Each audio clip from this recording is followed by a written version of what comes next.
Mga kababayan, isang matinding balita ang lumutang ngayon. Tila ba tuluyan ng lumalala ang tensyon sa pagitan ng China at Estados Unidos sa bahagi ng ating West Philippine Sea. Tatlong dambuhalang barko ng Chinese Navy, mga barkong pandigma ng People's Liberation Army Navy, ang di umano'y tinarget at winasak ng Amerika gamit ang kanilang US B-1 bomber. At hindi lang yan, 15 fishing boats na sangkot sa iligal na maritime militia operations ng China ang pinasabog din umano ng US Air Force. Tanong ng bayan, totoo nga ba ito? Bakit nangyari ang pag-ataking ito? At ano ang magiging epekto nito hindi lang sa Pilipinas kundi sa buong Indo-Pacific region? Welcome sa ating channel, PH Defense News. Samahan niyo akong himayin ang mga detalye at alamin kung nagsisimula na nga ba ang isang pandaigdigang tunggalian.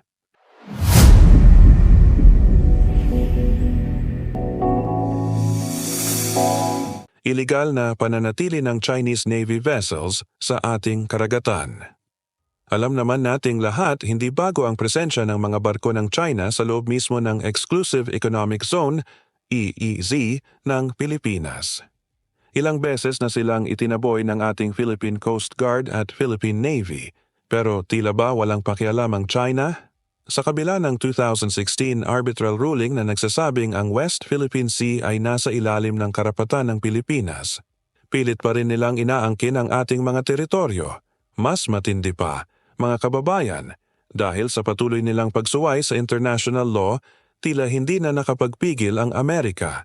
At ngayon nga, ayon sa isang nakagugulat na ulat, pinasabog na mismo ng US Air Force ang mga barko ng China sa ating karagatan.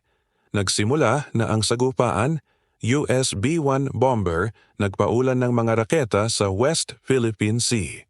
Sa isang video na nai-upload sa YouTube channel ng Global Security Report, makikita ang matitinding tagpo. Tila isang hindi inaasahang pag-atake ang isinagawa ng US Air Force laban sa tatlong barko ng Chinese Navy at 15 fishing boats na di umano'y sangkot sa iligal na operasyon sa loob ng Philippine territorial waters. Ayon sa nasabing ulat, 5 high-precision missiles ang pinakawalaan ng US B-1 bomber, isang supersonic long-range aircraft na kayang maglunsad ng malalakas at eksaktong atake mula sa ere. Ang resulta, 3 barkong pandigma ng China lumubog. 15 fishing boats nawasak. Mga kababayan, kung totoo ito, napakalaking dagok ito sa China. Ngunit ang mas malaking tanong, ano ang magiging sagot ng Beijing? China, nagbabanta ng ganting atake, isang act of war. Hindi ito pinalampas ng Beijing, mga kababayan. Ayon sa mga ulat, agad na naglabas ng matinding pahayag ang China, tinawag ang ginawa ng US na isang act of war at nagbabanta ng ganti. Sinasabing nagsimula ng magtipon ng military assets ang Chinese military, tila ba nagpapahiwatig na handa silang lumaban? Kung magpapatuloy ito, hindi lang ito usapin ng Pilipinas at China, maari itong lumawak at madamay ang iba pang bansa sa Indo-Pacific. At mga kababayan, hindi lang iyan. Sa buwatan ng US at Pilipinas, nagsagawa ng air patrol sa Scarborough Shoal. Sa gitna ng tumitinding tensyon, isang nakakagulat na galaw ang ginawa ng Pilipinas at Estados Unidos. Sabay nilang isinagawa ang isang military air patrol sa Scarborough Shoal. Ayon sa mga opisyal, lumipad ang US B-1 bombers at Philippine FA-50 fighter jets sa himpapawid ng West Philippine Sea bilang pagpapakita ng puwersa laban sa agresyon ng China. Mga kababayan, unang beses itong nangyari at ito ay naganap mismo sa pag-upo ni US President Donald Trump sa White House nitong 2025. Dahil dito, lalong nagalit ang China. Sinasabi nilang nagpapasabwatan ng Pilipinas sa US upang guluhin ang rehiyon. Tanong ng bayan, ito na nga ba ang hudyat ng isang digmaan? Totoo ba ang balitang ito? May ebidensya ba? Dito na tayo sa pinakamahalagang tanong, totoo nga ba ang ulat na ito? Mga kababayan, ating sinuri ang mga lehitimong sources at lumalabas na walang opisyal na kumpirmasyon tungkol sa diumano'y US airstrike sa Chinese Navy. Ang nakita nating totoong kaganapan ay ang isang malakihang military exercise ng US at Pilipinas sa West Philippine Sea nitong Mayo 2024.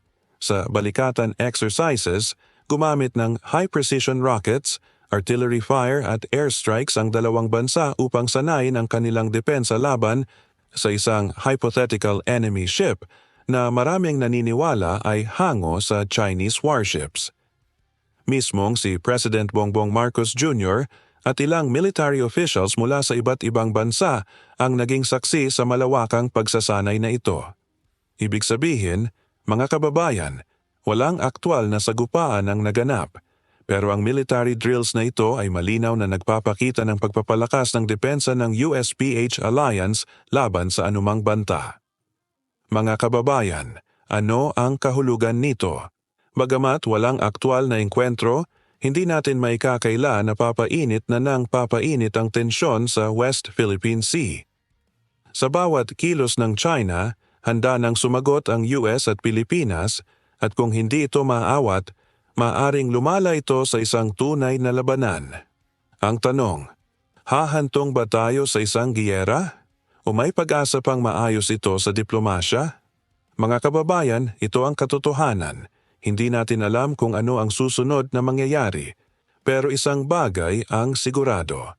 Dapat tayong manatiling mapagmatsyag, mulat, at handa. Patuloy nating babantayan ang mga kaganapang ito. Magbigay ng inyong reaksyon sa ibaba.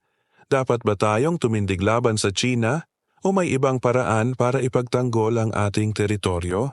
Ito ang inyong lingkod at ito ang mga balitang hindi dapat ipikit ang mata. Mag-ingat, maghanda at maging mulat, mga kababayan. Ayon sa pinakabagong ulat, isang Chinese vessel ang namataan na nasa 60 nautical miles na lang mula sa ating baybayin. Isang napakalapit na distansya na hindi natin maaaring ipagsawalang bahala. Kaya naman, walang nagawa ang ating Coast Guard kundi harapin ang dambuhalang barko ng China. Ginamit ng ating BRP Cabra, isang maliit, ngunit matapang na patrol vessel ng Pilipinas, ang lahat ng paraan para hadlangan ang paglapit ng China Coast Guard Vessel 3103, isang barkong mas malaki pa sa karamihan ng ating mga patrol vessels. Sinagasaan, tinaboy at hinarangan ng BRP Cabra ang barko ng China, pilit itong pinalayas palabas ng ating teritoryo. Sa ngayon, bahagyang umatras ang barko ng China, at kasalukuyang nasa 80-90 nautical miles na ito mula sa ating baybayin. Pero huwag tayong pakampante, mga kababayan. Patuloy pa rin ang panghihimasok ng China sa ating teritoryo. Sa lawak ng West Philippine Sea, napakakaunti ng ating barko para bantayan ito ng 24/7.